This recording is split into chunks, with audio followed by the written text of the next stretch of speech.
Brazil used to be everybody's team. You don't have to be from Brazil to support Brazil because the brand of football, the stars from Brazil back in the day used to be top-notch. Some players that you never heard of, you just see them in the national team all of a sudden and you ask yourself, what's going on here? Where is this guy? What team he plays for? Right now with social media, technology and everything, everybody knows everybody. But there is no the same quality anymore. There's no surprises anymore. Ladies and gentlemen, don't forget to like, subscribe, share, comment down below. Take 1 second to help with YouTube algorithm. This video is about what's going on with Brazil national team. And even politics are getting involved at the moment.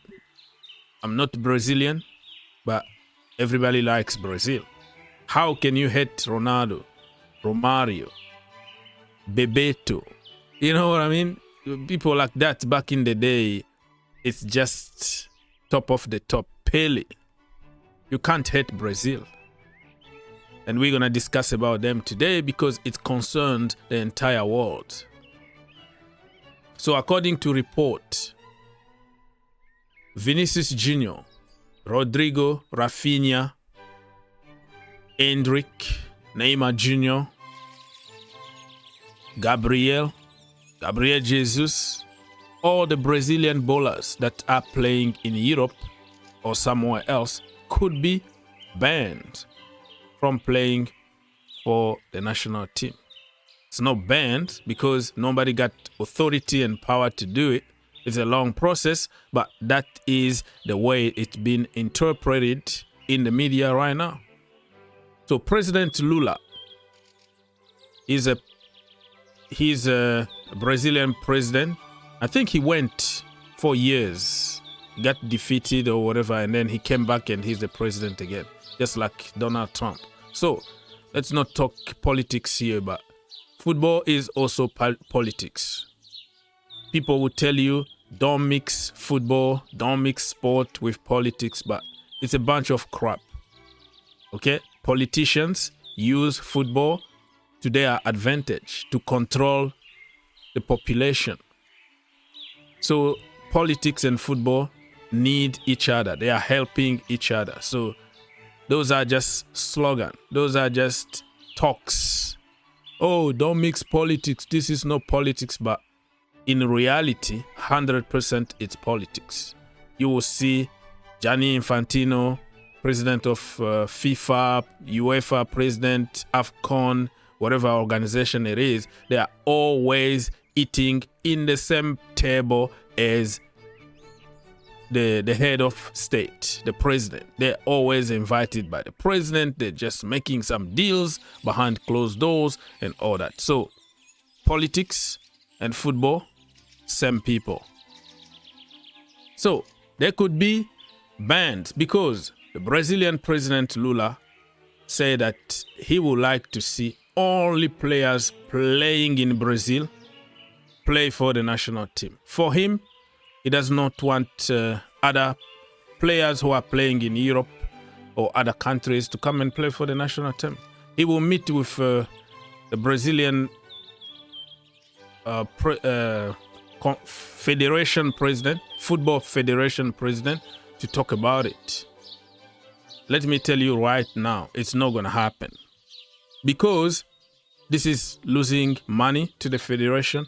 It's losing a lot of money to FIFA. FIFA are going to get involved and they're going to convince the president that your idea is a crap idea because no Neymar, no Vinicius Jr, no Rodrygo, no big stars, we're not going to make money commercially. But if you look at it, what Lula is saying here from the national point of view, many people have been complaining about the same thing. Brazilian football is going down because all the young bowlers are bought immediately to Europe now Another destination is Saudi, but let's focus on Europe. They don't develop anymore. You score 2 free kicks in training, all of a sudden you are the next Rivaldo. Boom, you are off to Europe. So we don't see the pure natural talent anymore from Brazil. In that point, I can understand that, hey, let's focus locally. Let's give those kids a chance to perform in the national team. So when those players go to Europe, they change their football. There is no samba anymore. There is no Brazilian samba anymore. They Europeanized, if that is even the word. They become like European. They don't dribble anymore. There is no samba in football anymore. They don't make you off your seat anymore. They are in a structure. They play a certain way. Back in the day, Brazilians used to just let them play football. Let them enjoy football from positions that they feel more comfortable. You don't have to teach them football. They know football. But when they come to Europe, they have to play in a certain structure. You have to kick the ball in a certain way. You have to do this. You have to do that. They become like robots. And that's why the quality in the national team is going down. Ronaldo, the Brazilian I'm talking about here. The other day I watched him. He said he enjoys more watching tennis and playing tennis than watching football. He didn't want to say immediately or clearly like Ronaldinho said. Ronaldinho said they are a bunch of crap literally in the national team. They are average players and they are acting like superstars. They are like internet superstars, TikTok superstars, and they are not football players anymore. He doesn't enjoy watching Brazil anymore. But Ronaldo, the Brazilian R9, he was more diplomatic. He didn't want to like say it clearly, but you can tell. The old generation are not happy about what is happening in Brazil right now. Anyways, people, let me know what you think about this situation of Brazil and why their national team is so poor. You know what I mean? And do you think that selecting 11 local boys can elevate the level of the national team, or you think they will still need Neymar, they will still need Vinicius Jr, Gabriel, and all the big stars that play in Europe and other countries? I'm not Brazilian. I don't live in Brazil. Probably people from Brazil know the reality in a local level more than I do. But for me, this is not gonna work because it's a lot of interest, a lot of commercial interest part of this Brazilian national team that it's gonna be impossible to ban.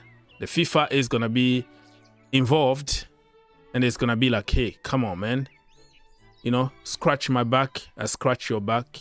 We are eating good from these big stars, TV revenues, commercial deals, all that. If you don't have big names, big stars, you're not going to make money anymore. So it's not going to happen, but it's kind of curious to see what is going to happen. All right, we talked a lot.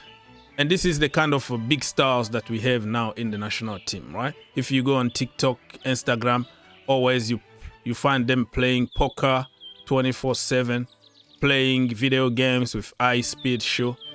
This is an example. And I'm not talking only about Endrik here. The other day he was signing autograph and bro was playing Clash Royale on his cell phone at the same time.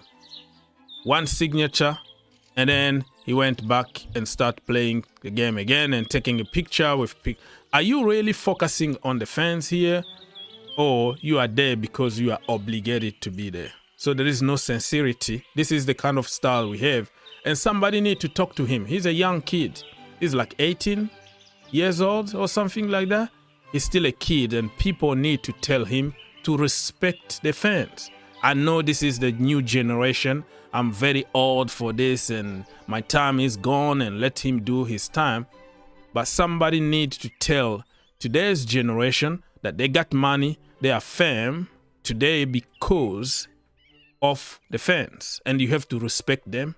Take 5 minutes, sign autograph. Don't act like you're a superstar and you don't pay attention to people because it's gonna backfire.